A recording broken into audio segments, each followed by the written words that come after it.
Glória a Deus. Paz do Senhor, irmãos. É bom estar na presença de Deus, amém?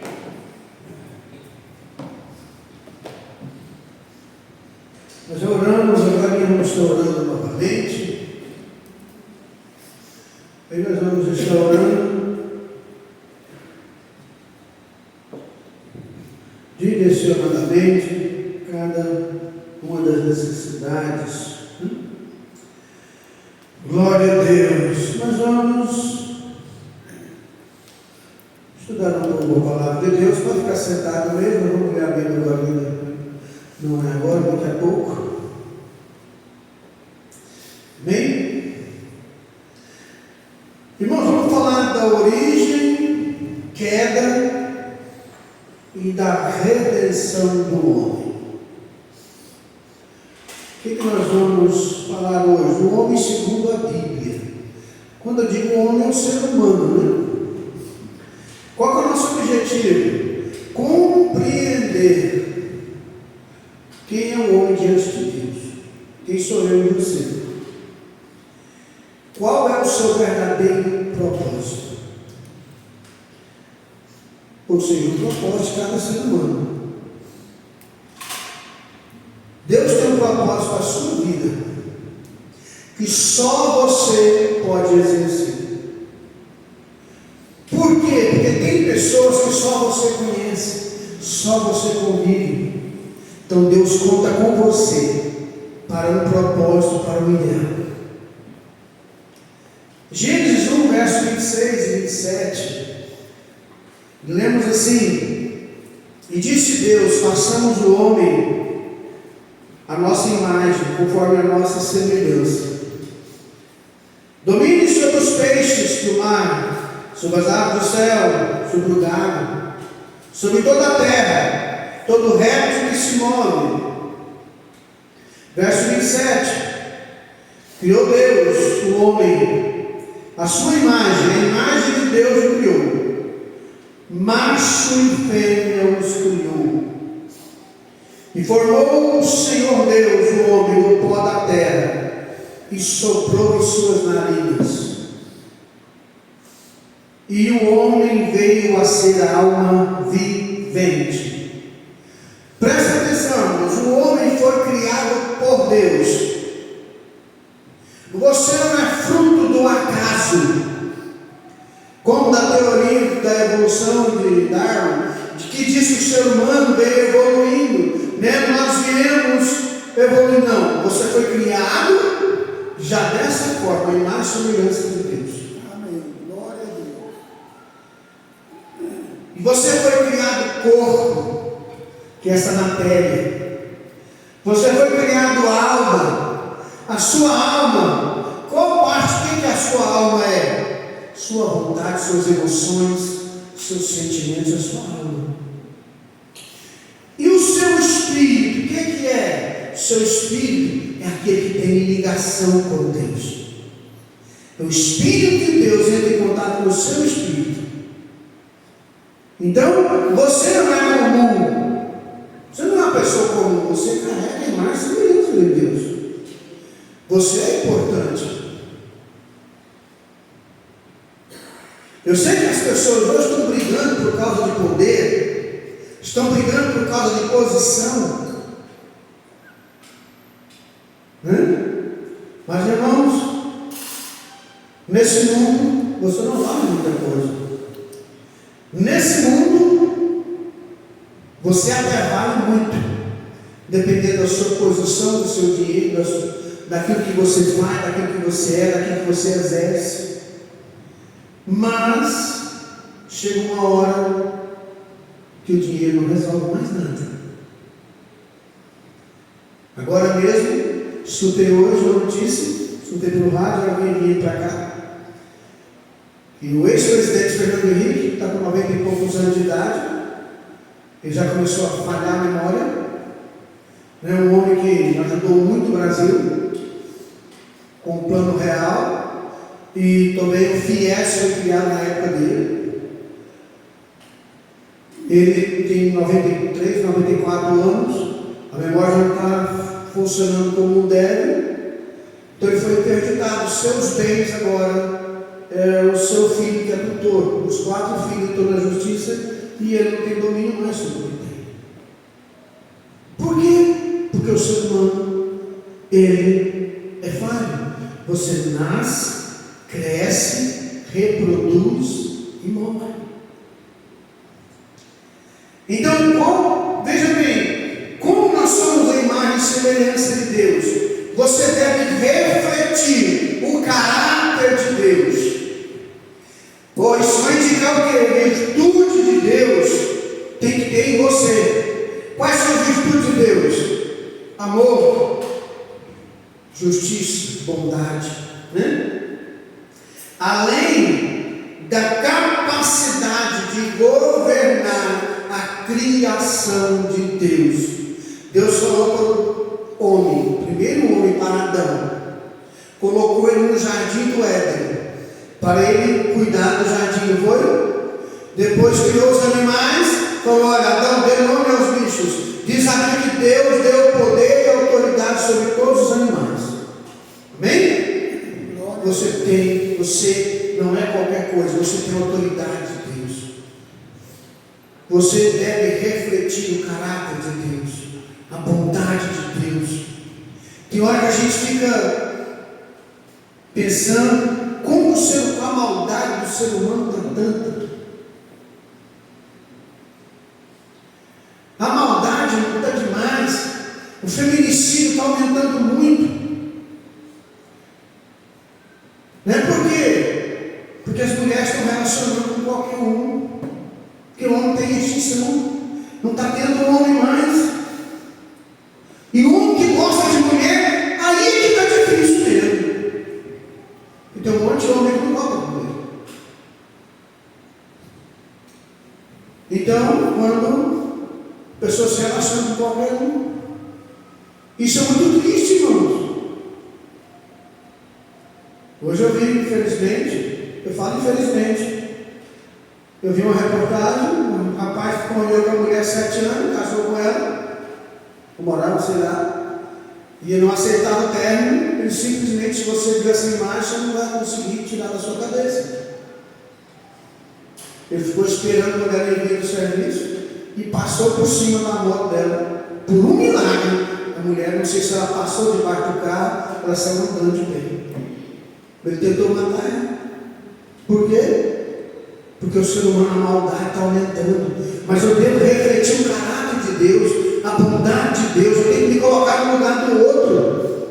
João 13: nisso conhecerão os seus meus discípulos, quando houver amor uns pelos outros. O povo de Deus tem que ter amor. O povo de Deus não pode estar no meio dessa briga que está por aí.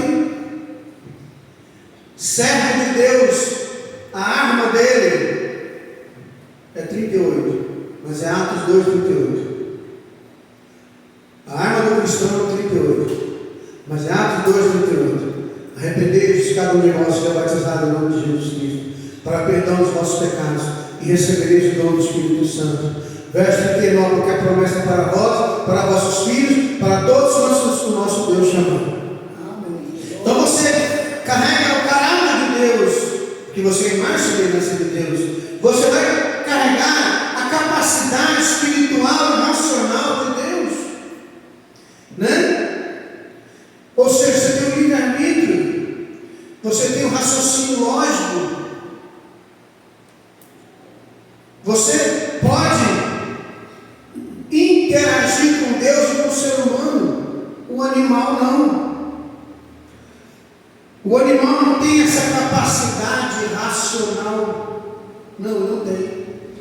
O animal tem instinto. Mas você não, você é especial, você é imagem e semelhança de Deus. Você pensa. Você pensa. Você pode estar com muita fome. Se você falar, não vou comer, não come. Porque você é livre. Né? Quem é livre, como eu já falei aqui na igreja esses dias, que é liberdade. Quem faz o que quer, na hora que quer, não é livre. Quem é livre? Eu quero, posso, mas eu não vou fazer. Esse é livre. Ele diz: eu não posso fazer, porque o meu Deus desaprova. A minha esposa desaprova, a minha fé, por aí vai, né? Você também, como imagem e semelhança de Deus, você carrega dignidade. Pessoa humana, irmãos, é vista como representante de Deus na terra. Você ocupa um lugar especial na criação. Nós somos a obra-prima de Deus. Amém? E o ser humano está caído, não está? Como é que faz para se reconectar com o Criador? É restauração, aceitando Jesus como seu Senhor e Salvador, entregando a sua vida a Cristo. Ele volta a ter comunhão com Deus plena novamente. Lá em Gênesis 3, já falando sobre nós somos a imagem e semelhança de Deus. Você carrega o caráter de Deus, a bondade de Deus. Você tem raciocínio lógico, você pode decidir entre o certo e o errado, você tem opção. Então você é importante, Deus te fez especial. Mas o homem caiu. Gênesis 3 conta a narrativa de como o homem caiu, a queda do homem. É um dos capítulos mais importantes da Bíblia, Gênesis 3. Mostra como o homem caiu. E lá nós vemos o quê? Alguns ensinamentos. Primeiramente, o homem desobedeceu a Deus. E toda desobediência tem consequência. Tem consequência. O pecado, depois da desobediência do homem, entrou no mundo. Quais foram as consequências? Separação de Deus, queda. O homem foi expulso do paraíso. Mas houve uma consequência. Deus falou para Adão: maldita é a terra por tua causa. A maldição entrou no mundo porque alguém desobedeceu a Deus. Toda vez que você desobedece a Deus, você abre brecha para a maldição entrar na sua vida. Consequentemente, houve morte espiritual, né? Sofrimento, dor. E depois que Adão e Eva foram expulsos do paraíso, Deus orientou, Deus governou, Deus teve misericórdia. Matou o animal, fez vestes para Adão e Eva. Porque por causa do pecado do homem, o primeiro animal morreu para cobrir o pecado do homem. Olha só, já representando Cristo, que havia agora há 2000 anos morrer na cruz por nós. Então houve sofrimento e dor. O pecado sempre tem consequência, sempre. É o que eu falei aqui esses dias para trás, é a lei da semeadura. Cuidado com a lei da semeadura. Tudo que planta um dia pode colher. O pecado nunca compensa. O pecado não compensa. Na hora pode parecer até bom, mas depois acabou.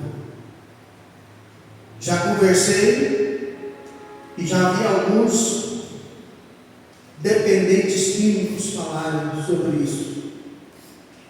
Que só prazeroso é só o primeiro. O resto não tem prazer nenhum. É só para satisfazer aquele desejo que ele tem. O pecado só tem prazer no começo, depois é só consequência, é só fundação, é só você se atolando cada vez mais. Qual é a condição do homem sem Deus, irmãos? Eu sei que tem uma corrente aí, que alguém me falou essa semana, né, irmão, que todo mundo vai para o céu. Alguém falou isso. Já ouviu falar isso? Já? Alguém já ouviu falar errado? Tem inferno não, rapaz. Tem que falar o inferno é aqui mesmo. Ah, se o inferno fosse aqui mesmo. O negócio é tão sério que tem um local que vai ser lançado o inferno lá dentro. Que é o lago de fogo, lá até o inferno vai ser lançado lá dentro.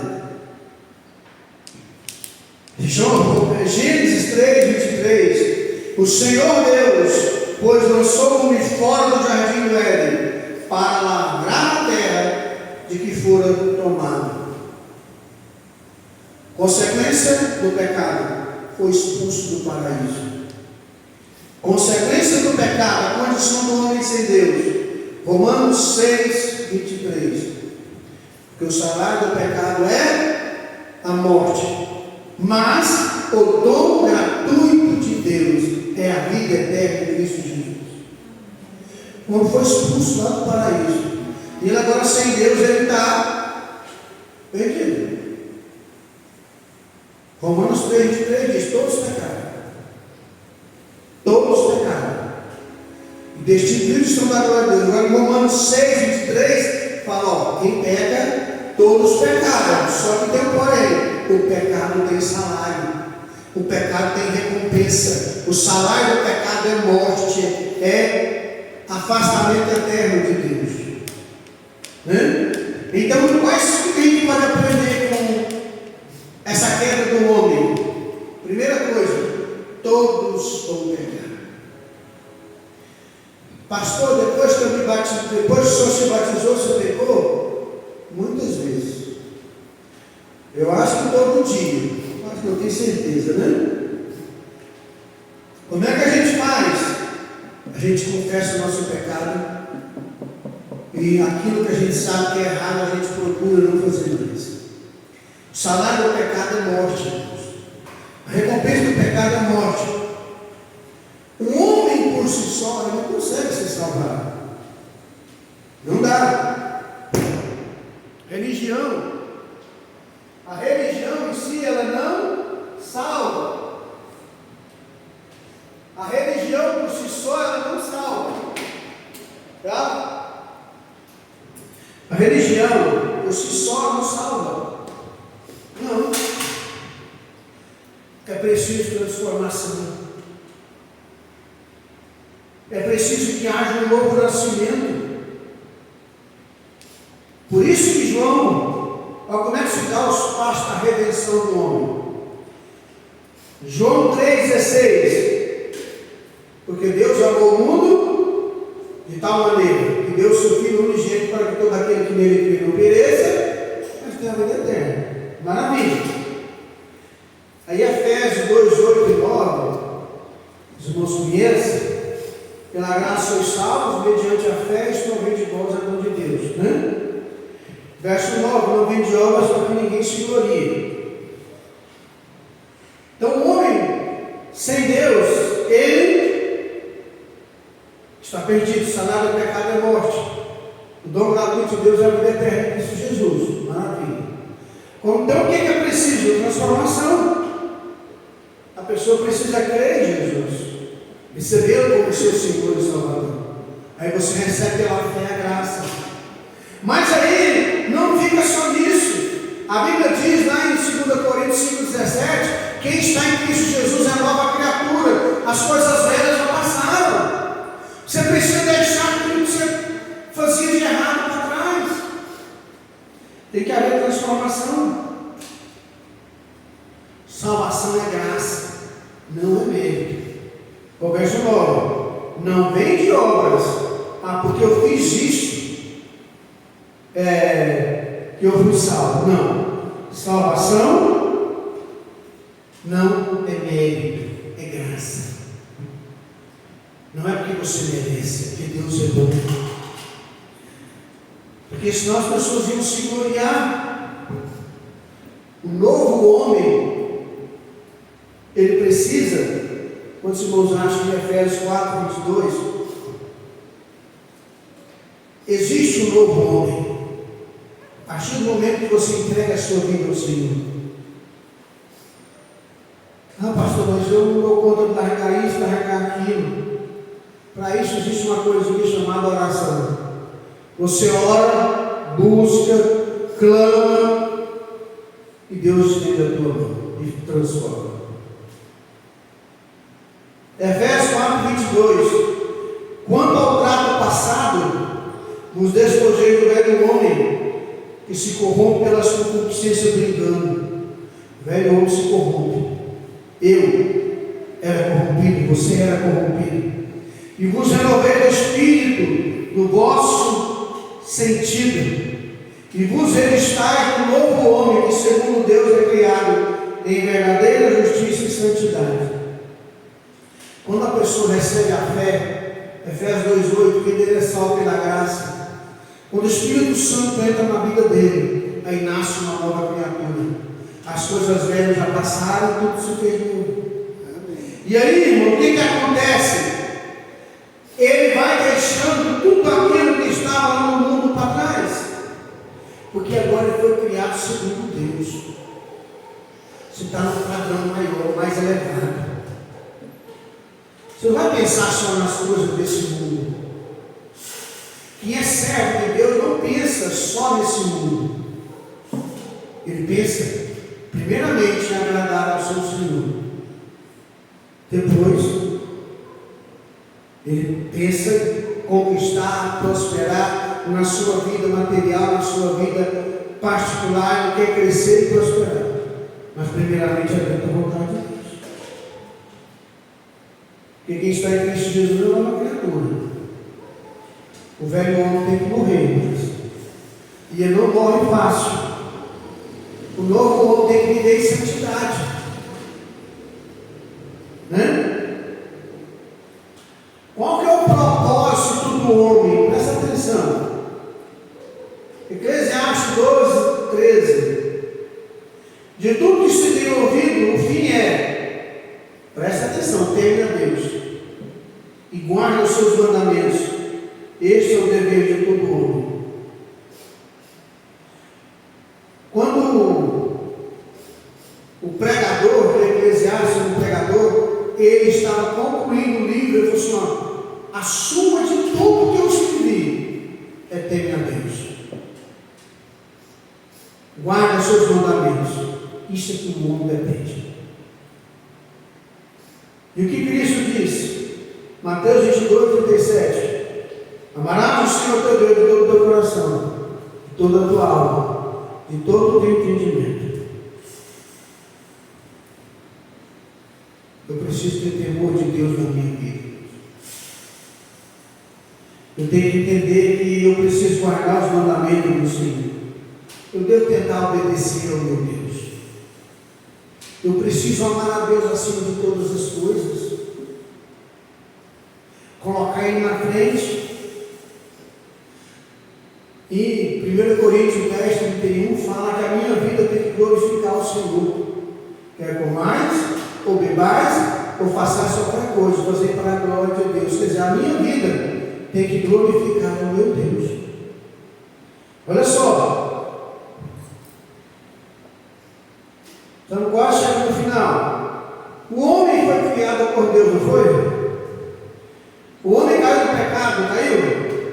Caiu Adão e caiu outros.